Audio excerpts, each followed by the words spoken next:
अब अगर हम इसको समझे तो इसके पहले हम देखेंगे कि पूर्ण रोजगार क्या है।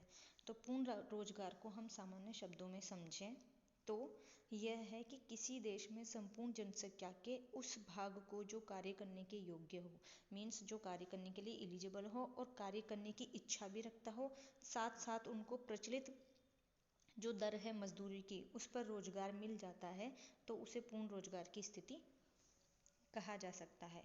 यानी कि व्यक्ति के पास कार्य करने की इच्छा भी हो और योग्यता भी हो, तथा जो प्रचलित दर है, जो लेबर कोस्ट की जो चल रही है, उस कोस्ट पर उस व्यक्ति को या उस पार्ट को, जनसंख्या के उस पार्ट को अगर रोजगार मिल जाता है तो उसे पूर्ण रोजगार कहा जाता है। अब क्या हुआ, बेरोजगारी अगर उनको रोजगार नहीं मिल पाता है उस इन कंडीशंस के होते हुए भी, जैसे काम करने के योग्य है और कार्य करने की इच्छा भी रख रहा है, लेकिन फिर भी उस प्रचलित मजदूरी की दर पर रोजगार नहीं मिल पा रहा है, या यूँ कहें कि कम दर पर मिल रहा है या नहीं मिल पा रहा है, बेरोजगारी के कई प्रारूप है, तो उस में हम समझेंगे कि यह पूर्ण रोजगार की स्थिति नहीं है और बेरोजगारी की दशा। और बेरोजगारी एक आर्थिक और सामाजिक बुराई है।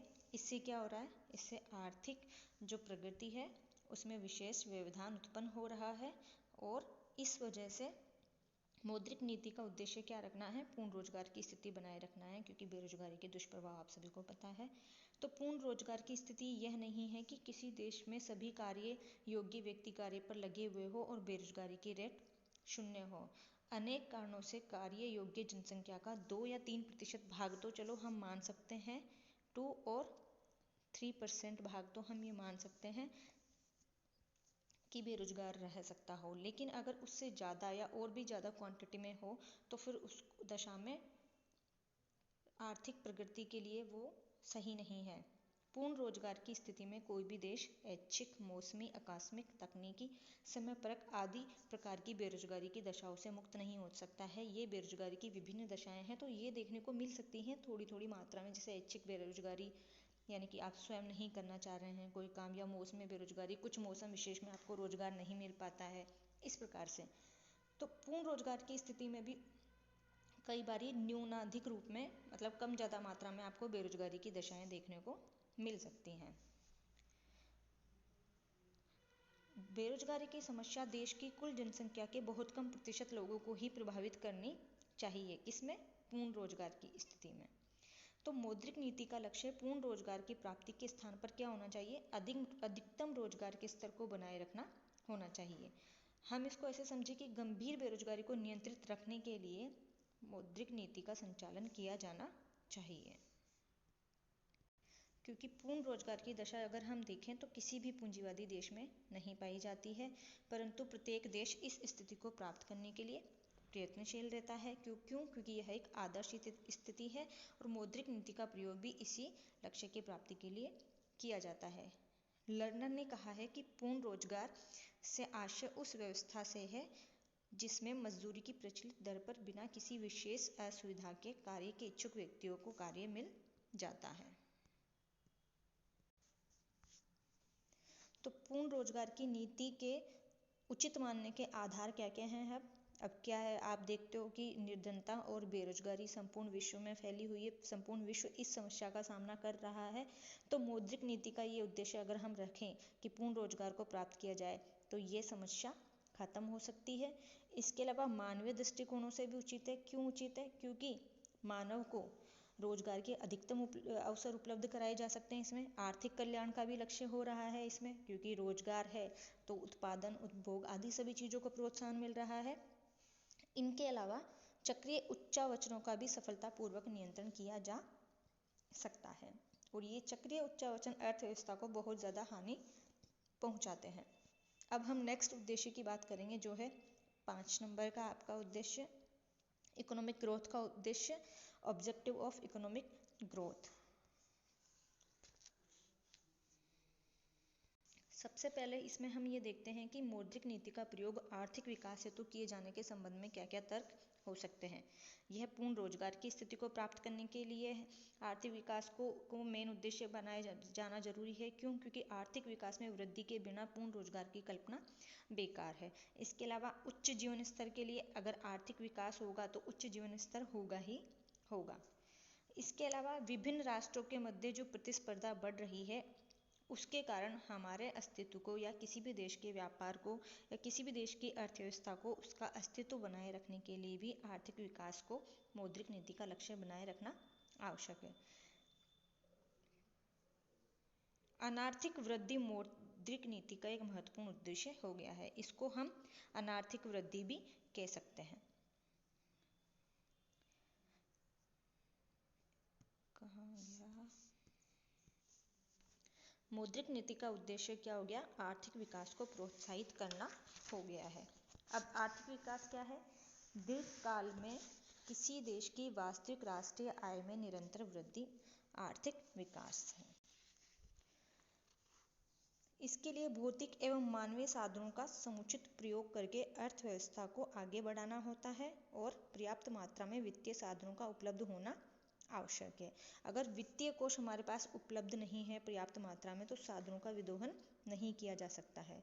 और अविकसित देशों में मोस्टली क्या होता है? वित्तीय साधनों का अभाव पाया जाता है। इन कारण से जो उपलब्ध भौतिक एवं मानवीय संसाधन है उनका यहाँ पर अविकसित या अल्प विकसित देशों में पूर्ण उपयोग नहीं हो पाता है। इसलिए अविकसित देशों में मुद्रा की मात्रा में वृद्धि करके विनियोगों को बढ़ाया जा सकता है और उसके फलस्वरूप वास्तविक आय स्वतः ही बढ़ जाती है। अब हम बात करते हैं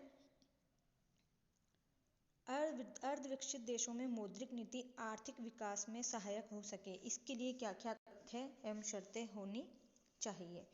सबसे पहले पूंजी निर्माण में मौद्रिक नीति का सहयोग होना आवश्यक है। क्यों? क्योंकि यहाँ पर क्या होता है? वित्तीय साधनों का अभाव रहता है। इसलिए मौद्रिक नीति का क्रियान्वयन एवं निर्धारण इस रूप से हो कि वो पूंजी निर्माण में भी अपना सक्रिय योगदान दे सके। नेक्स्ट, लोचशील मौद्रिक नीति। मूल्यों में स्थिरता तथा वित्तीय साधनों की निरंतर पूर्ति बनाए रखने के लिए लचनशील या लोचशील मौद्रिक नीति आवश्यक होती है ताकि आर्थिक विकास के लिए विनियोजन संबंधी पूंजी की पूर्ति के साथ साथ मौद्रिक अधिकारियों को मुद्रा की मांग एवं वस्तुओं एवं सेवाओं की कुल पूर्ति में भी संतुलन बनाए रखने में सहायता हो। फिर मौद्रिक नीति के परस्पर विरोधी उद्देश्य हम डिस्कस करते हैं थोड़ा सा। ये हैं विनिमय दरों में स्थिरता, मूल्य स्थायित्व, पूर्ण रोजगार की स्थिति एवं आर्थिक विकास आदि से संबंधित तथ्यों विचारधाराओं के अध्ययन से अगर हम स्पष्ट देखें तो यह स्पष्ट हो रहा है कि इन उद्देश्यों में से आर्थिक विकास का जो उद्देश्य है वह सर्वश्रेष्ठ है।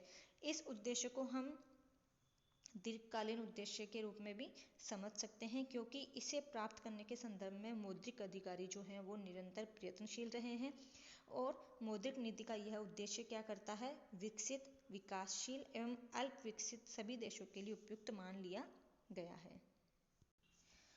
लेकिन हम इनको गौर करें तो हम देखेंगे कि इसके जो विभिन्न उद्देश्य हैं मौद्रिक नीति के जिनको हमने अभी तक में पढ़ा है इनमें विरोधाभास है। जैसे विनिमय दरों में स्थिरता और मूल्य स्थायित्व जो है इनके उद्देश्य एक जैसे नहीं है और पूर्ण रोजगार तथा मूल्य स्थिरता उद्देश्य भी एक दूसरे से अलग है। इनके अलावा आर्थिक विकास उद्देश्य एवं मौद्रिक नीति के अन्य उद्देश्यों में भी एक रूपता का अभाव पाया जाता है। लेकिन फिर भी हम ये समझ सकते हैं कि ये उद्देश्य एक दूसरे से संबंधित है। यदि एक उद्देश्य को प्राप्त करने में हमें प्रयास करने पड़ रहे हैं तो उसके साथ साथ दूसरा उद्देश्य भी हमें प्राप्त हो रहा है उन्हीं प्रयासों से। क्योंकि विनिमय दरों में स्थिरता तथा आंतरिक मूल्यों में स्थायित्व के अभाव में आर्थिक विकास एवं पूर्ण रोजगार की स्थिति की कल्पना भी नहीं की जा सकती है। इसलिए हम ये कह सकते हैं कि आर्थिक विकास के लक्ष्य में विनिमय दरों में स्थिरता तथा मूल्य स्थायित्व के उद्देश्य स्वतः ही पूरे हो जाते हैं। इसमें आर्थिक विकास के लक्ष्य में क्या हो रहा है? आपको विनिमय दरों में स्थिरता का लक्ष्य भी प्राप्त हो रहा है और मूल्य स्थायित्व के उद्देश्य भी इसमें ऑटोमेटिकली कंप्लीट पूरे हो रहे हैं। लेकिन फिर भी कुछ अर्थशास्त्रियों ने इनमें मतभेद किया है, इनको हम डिस्कस करते हैं। जैसे विनिमय स्थिरता एवं मूल्य स्थायित्व दोनों को एक साथ प्राप्त नहीं किया जा सकता है। सेकंड है आर्थिक विकास एवं पूर्ण रोजगार, इन दोनों को भी एक साथ प्राप्त नहीं किया जा सकता है। जैसे हम फर्स्ट को डिस्कस करें थोड़ा सा तो सबसे पहले तो ये है कि इन दोनों के अपने अपने गुण एवं दोष हैं, इनको एक साथ प्राप्त नहीं किया जा सकता है। इनमें से किसी न किसी एक उद्देश्य का चयन करना पड़ेगा, या तो आप विनिमय स्थिरता का चयन कीजिए या मूल्य स्थायित्व का चयन कीजिए। अब दोनों में से किसी एक उद्देश्य का चयन करना भी कठिन प्रॉब्लम है, इसलिए इनके मध्य में समन्वय स्थापित करके एक मध्यम मार्ग को अपनाया जाना चाहिए, उससे इसका समाधान निकाला जा सकता है। स्वर्णमान प्रणाली के सफलतापूर्ण संचालन के लिए मौद्रिक नीति का उद्देश्य क्या होता है? विनिमय दरों में स्थिरता। और स्वर्णमान के नियमों के अनुसार जब किसी देश से स्वर्ण का निर्यात किया जाता है तो उस देश में मुद्रा एवं साख का संकुचन आवश्यक हो जाता है, और जबकि इसके विपरीत जब आयात किया जाता है तो उस देश द्वारा मुद्रा एवं साख की मात्रा में विस्तार किया जाता है। तो स्वर्णमान प्रणाली के अंतर्गत विनिमय दरों में स्थिरता तथा मूल्यों में स्थायित्व दोनों उद्देश्यों को एक साथ प्राप्त नहीं किया जा सकता था, लेकिन कुछ विशेष परिस्थितियों में दोनों उद्देश्यों को इस स्वर्णमान प्रणाली में प्राप्त किया जा सकता है। जैसे मानो कि किसी देश के लिए पर्याप्त मात्रा में स्वर्ण कोष होने की दशा में मौद्रिक नीति के इन दोनों उद्देश्यों को प्राप्त किया जा सकता है, लेकिन उसके लिए जरूरी क्या है? उसके लिए आपके पास जरूरी है कि पर्याप्त मात्रा में स्वर्ण कोष हो, क्योंकि स्वर्ण कोष होने की दशा में क्या होगा कि आप स्वर्ण का निर्यात करोगे, विनिमय दरों में स्थिरता भी बनाए रखेंगे, लेकिन उसके लिए मुद्रा एवं साख की मात्रा में संकुचन की आवश्यकता भी आपको नहीं होगी। तो उससे क्या होगा? विनिमय दरों में स्थिरता के साथ साथ आपको मूल्य स्थायित्व का लक्ष्य भी प्राप्त हो जाएगा। अब नेक्स्ट हम बात करेंगे आर्थिक विकास एवं पूर्ण रोजगार के उद्देश्य की। इनको भी आप एक साथ दोनों को प्राप्त नहीं कर सकते हैं, कुछ विशेष परिस्थितियों में फिर भी एक साथ हो जाएंगे, लेकिन यदि पूर्ण रोजगार का उद्देश्य है तो आर्थिक विकास प्राप्त नहीं होगा, और अगर आर्थिक विकास का उद्देश्य है तो पूर्ण रोजगार प्राप्त नहीं होगा। रीजन, जो पूर्ण रोजगार जो है आपका, उसके लिए आपको कभी कभी अनार्थिक कार्यों में भी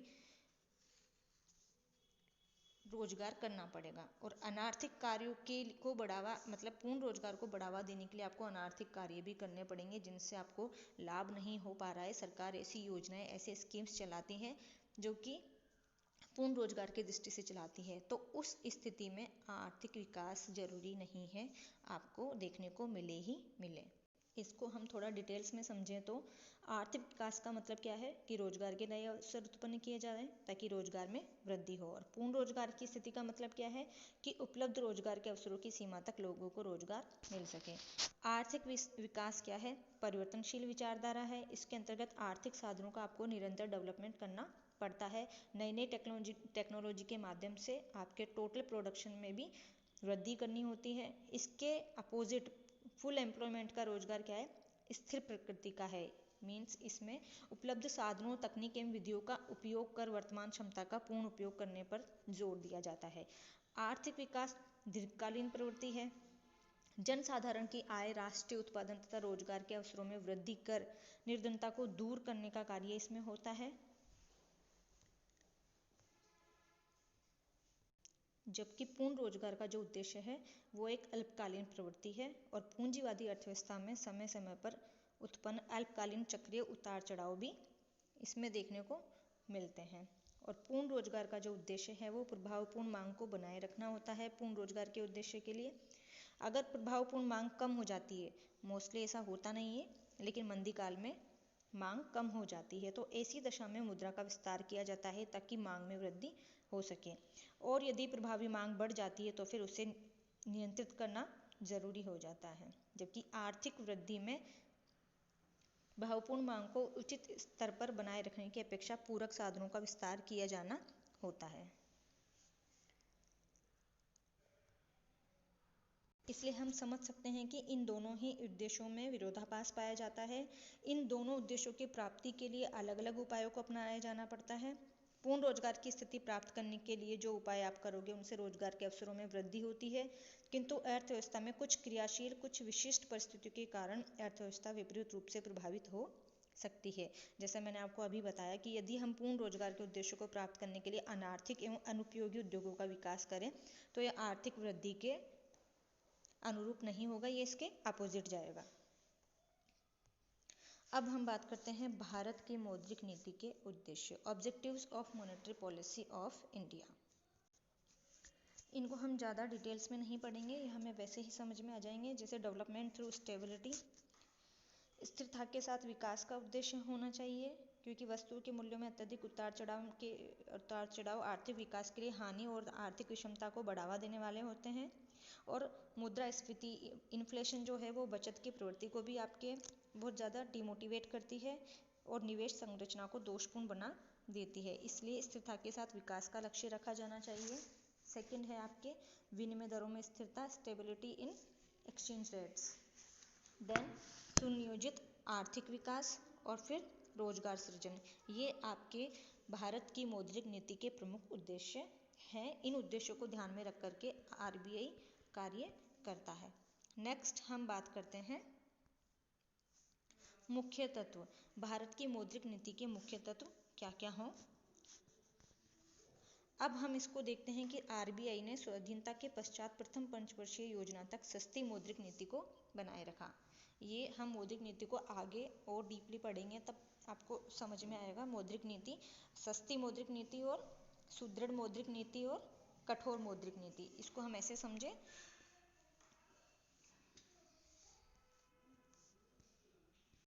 कि उदार मौद्रिक नीति, कठोर मौद्रिक नीति और सुदृढ़ मौद्रिक नीति, ये 3 प्रकार की नीतियां होती हैं। तो इनमें से आरबीआई ने सब पहले क्या किया, पहले सस्ती मौद्रिक नीति को अपनाया। कब तक अपनाया, प्रथम पंचवर्षीय योजना तक आरबीआई ने सस्ती मौद्रिक नीति को बनाया। 1970 के दशक में नए विनियोगों पर प्रोत्साहन दिया, ब्याज दरों में कटौती की गई और 80 के दशक में सामान्य साख प्रसार की प्रवृत्ति पर नियंत्रण लगाने का क्रम रहा। मीन्स कठोर मौद्रिक नीति अपनाई और 90 के दशक में उदारीकृत व्यवस्था अपनाए जाने के कारण मौद्रिक नीति में कई परिवर्तन हुए। अब भारत की मौद्रिक नीति को समझने के लिए इसके मुख्य तत्वों को हम देखते हैं। नवीन वित्तीय संस्थाओं की स्थापना। अविकसित एवं अर्धविकसित देशों में बैंकिंग सुविधाओं का अभाव होता है, बचतों का संग्रह नहीं हो पाता है। इस प्रकार पूंजी निर्माण की विशेष समस्या रहती है। तो इन स्थितियों में देश में बैंकिंग सुविधाओं का विस्तार करके बचतों को प्रभावी आधार पर एकत्रित कर कुछ सीमा तक पूंजी के अभाव को दूर किया जा सकता है। इस एकत्रित कोषों से क्या होता है, विनियोग करना संभव हो जाता है और नवीन संस्थाओं की स्थापना पर भी मौद्रिक अधिकारियों को बल देना चाहिए। इनके अलावा मुद्रा आपूर्ति में वृद्धि, इंक्रीज इन मनी सप्लाई। अर्धविकसित देशों में प्रति व्यक्ति आय की न्यूनता के कारण पर्याप्त मात्रा में पूंजी एकत्रित नहीं हो पाती है। इसलिए साख सुविधाओं के विस्तार हेतु तीव्र गति से बैंकिंग संस्थाओं की स्थापना की गई है और पूंजी के अभाव को दूर करने के लिए मौद्रिक अधिकारियों को मुद्रा एवं साख की मात्रा में भी वृद्धि करनी पड़ती है और इसलिए इनको लचनशील मौद्रिक प्रणाली मीन्स उदार मौद्रिक नीति को अपनाना होता है। और कई बार तो क्या होता है, विनियोग के लिए आवश्यक पूंजी जुटाने के लिए घाटे की वित्तीय व्यवस्था, डेफिसिट बजट को भी अपनाना पड़ता है और इसके लिए सरकार क्या करती है, रिजर्व बैंक या व्यापारिक बैंकों से उधार धन प्राप्त करती है। घाटे की व्यवस्था को अपनाना इसलिए आवश्यक हो जाता है कि सरकार को स्वयं बड़े पैमाने पर इन्वेस्टमेंट करने पड़ते हैं। थर्ड है आपका मुद्रा प्रसार को नियंत्रित रखना, control over inflation. Fourth, sound payment structure, सुदृढ़ भुगतान संरचना होनी चाहिए। इसके अलावा संगठित मुद्रा बाजार की स्थापना की जानी चाहिए। हम भारत के संदर्भ में बात कर रहे हैं इसलिए हम ये कहेंगे, हम अगर देखते हैं तो भारत का जो ढांचा है मुद्रा बाजार का वो संगठित नहीं है। संगठित मुद्रा बाजार का भारत में अभाव है।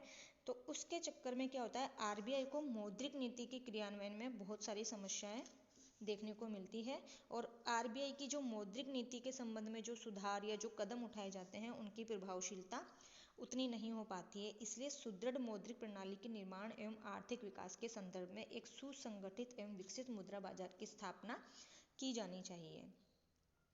इस प्रकार से हम कह सकते हैं कि देश की मौद्रिक नीति की प्रवृत्तियां स्थिरता के साथ आर्थिक विकास के लक्ष्य की ओर अग्रसर रही है। भारतीय रिजर्व बैंक को मौद्रिक नीति के संदर्भ में दोहरे उत्तरदायित्व का सामना करना पड़ रहा है। एक ओर तो परिवर्तनीय भूमिका का निर्वाह किया है, दूसरी ओर प्रतिबंधित भूमिका के अंतर्गत साख का नियंत्रण भी आरबीआई ने किया है। आज का ये चैप्टर क्लोज हो गया है। अब मैं आपको असाइनमेंट सेंड करूँगी।